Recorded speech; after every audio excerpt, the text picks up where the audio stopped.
अमरावती शहरातील जुना बायपास रस्त्यावरील MIDC जवळील नारायण विद्यालयामध्ये 18 जून शुक्रवारी पालकांनी चांगलाच संताप व्यक्त केला। विषय होता पाल्यांच्या ऑनलाईन अभ्यास लिंक शाळेने न पाठविल्याचा। या शाळेत अनेक शिक्षित, नोकरीदार तसेच व्यावसायिक असलेल्या पालकांनी आपल्या मुलांची ऍडमिशन केली। कोरोना काळात शाळा बंद असल्याने ऑनलाईन अभ्यासक्रम शिकविण्यात आला। या सत्रात शाळेने जबरदस्तीने फी वसूल करू नये किंवा नवीन सत्राकरिता फी साठी पालकांना तगादा लावू नये असे शासनाचे स्पष्ट आदेश असताना सुद्धा येथील शालेय व्यवस्थापक मंडळाने अनेक पालकांना फी भरा नंतरच ऑनलाईन लिंक पाठवितो असे म्हटल्याने शहरातील अनेक पालकांनी शाळेत धाव घेतली। पालकांचा जमाव झाल्याने या शाळेचे प्रवेशद्वार बंद करण्यात आले। नंतर पुन्हा पालकांनी प्रश्नांचा भडीमार केला। अनेक पालकांनी शाळेच्या आत ठिय्या आंदोलन करण्यात आले।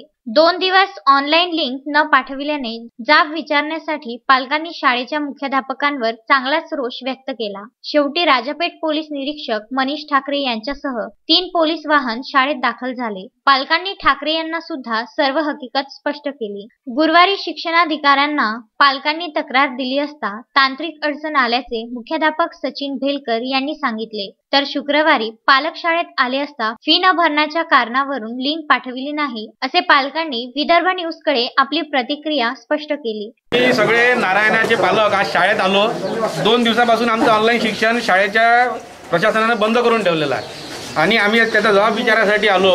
तर शाळेच्या प्रशासनाचं असं म्हणणं होतं सुरुवातीला की जोपर्यंत तुम्ही फी भरत नाही तोपर्यंत आम्ही तुमची लिंक चालू करणार नाही। आमच्या सॉफ्टवेअरमध्ये तसं फिल्टर लागलेलं आहे। पण जेव्हा आम्ही सगळेजण इथं त्याच्या अंगावर बोललो, आम्ही त्यांना लेखी मागितलं की बा आम्हाला लिहून द्या तुमचं असं आहे म्हणून, तर ते बेलकर प्रिन्सिपल म्हणतात की मी लिहून देऊ शकत नाही, मी असं बोललोच नाही।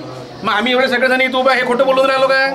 म्हणून आम्ही ते लिहून मागासाठी इथं बसलेलो आहे आणि ते लिहून देत नाही। त्याच्यामुळे आम्ही आता पोलीस स्टेशनला तक्रार करण्यासाठी चाललेलो आहोत। विद्यालयाने सर्व पालकांची अतिशय दिशाभूल केलेली आहे। प्रत्येक बाबतीमध्ये 7 वर्षापासून यांचे असेच कामं चालू आहे। यांनी आतापर्यंत इथले लहान म्हणजे रस्त्याचे प्रॉब्लेम पासून काहीच सॉल्व्ह नाही केलेलं आहे आणि आज यांनी एवढे ॲरोगंटली की आमच्या पोरांना तुम्ही महानगरपालिकेत टाकू शकता हे वाक्य वापरल्यामुळे पालक गरम झाले। यांनी 2 दिवसापासून लिंक बंद केली होती, मुलांना शिक्षणापासून वंचित ठेवायचा प्रयत्न केला।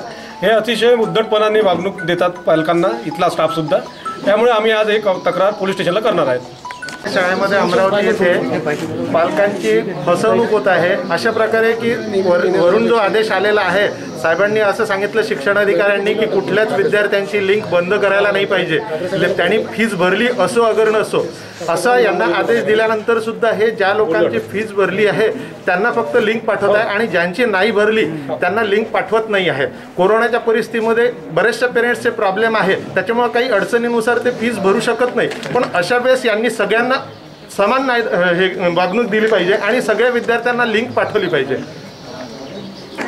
यावर सर्व पालकांनी पोलीस स्टेशनला शाळेच्या विरुद्ध तक्रार केली आहे। मात्र याबाबत ही तक्रार शिक्षणाधिकाऱ्याकडे पाठवून तो विभाग चौकशी करतील असे ठाकरे यांनी सांगितले। या शाळेचा मुद्दा पुन्हा अनेक कारणांमुळे समोर येत आहे। या शाळेच्या अगदी 10 फूट अंतरावर MIDC परिसर असताना या परिसरात शिक्षण विभागाने या शाळेला परवानगी कशी देण्यात आली? कारखान्यातील बाहेर निघालेला धूर शाळेत येत असल्यामुळे विद्यार्थ्यांच्या आरोग्यावर परिणाम होणार नाही का? यावर शिक्षण विभागाने तपासणी का केली नाही? अवाढव्य फी वसूल केल्यानंतर सुद्धा या शाळेच्या बाहेरील रस्ता नादुरुस्त का?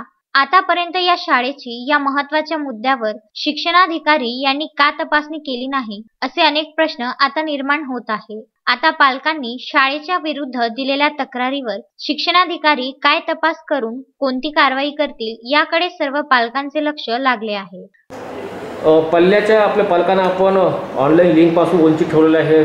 ज्यांनी फीस भरली त्यांनाही लिंक दिलेली नाही, ज्यांनी फीस नाही भरली त्यांना सुद्धा वंचित केलेलं आहे। काय म्हणणं आहे आपलं? लिंक ही सर्वांना टाकलेली आहे, पण आम्ही सिस्टममध्ये काही अपग्रेड्स केलेले आहे, त्याच्यामुळे तो टेक्निकल प्रॉब्लेम आहे आणि तो सॉल्व्ह करणं सुरू आहे।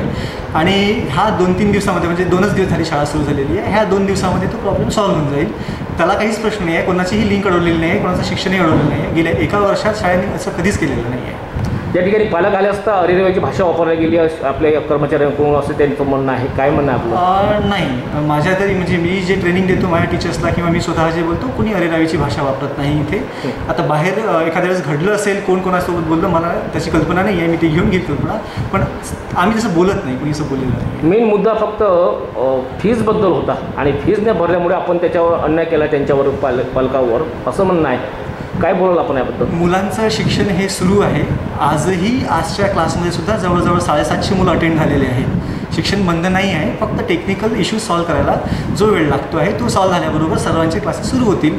आम्ही शिक्षण जे आहे हे सध्या ब्रिज कोर्स म्हणून सुरू केलेलं आहे. मुलांचा सिलेबस जो आहे हा सुरू व्हायला आणखी वेळ लागेल. अजय शृंगारे, विदर्भ न्यूज, अमरावती.